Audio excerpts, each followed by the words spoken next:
whatever we want to talk about, we're going to talk about it. What's up, guys? Welcome to another episode of E4 Explicit Podcast.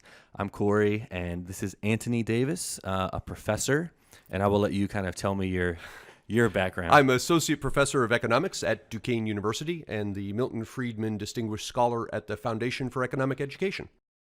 I guess we can take another shift and go to insurance. Is that like I know that's a big thing now with like everybody, wanting free health care and all other stuff. Right. Is that something that you kind of touch on or deal with in economics in your space as far as like how much it would cost for that to happen like they do in Canada? Because, there's the, you don't pick your provider. It's not as good quality. It's blah, blah, blah, blah. Right.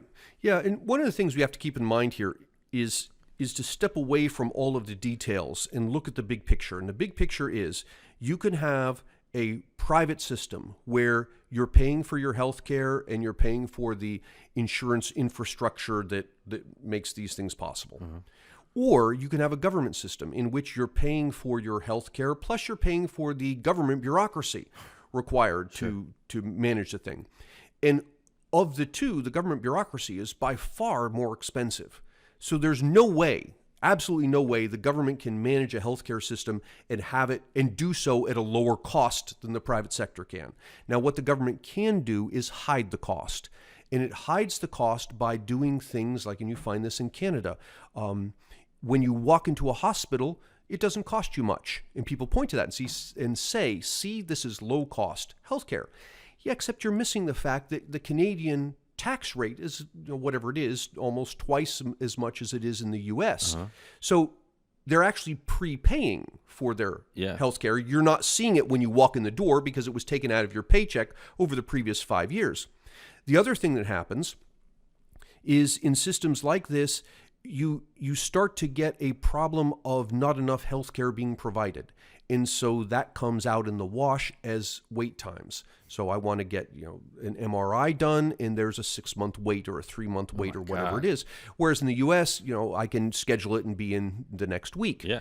Now, that's expensive to do it that way, but the reason it's expensive is because that's what it costs. In Canada, when you've got the 3 or 6 month wait or whatever it is, you're in effect paying twice. You're paying in your taxes, and plus you're paying in the delay. So you get a lot of cases of Canadians, more wealthy Canadians, coming to the U.S. to get stuff. To get health care. In fact, it became such a problem that several years ago, Canada was talking about making it illegal for Canadians to come to the U.S. to get out on money. Yeah.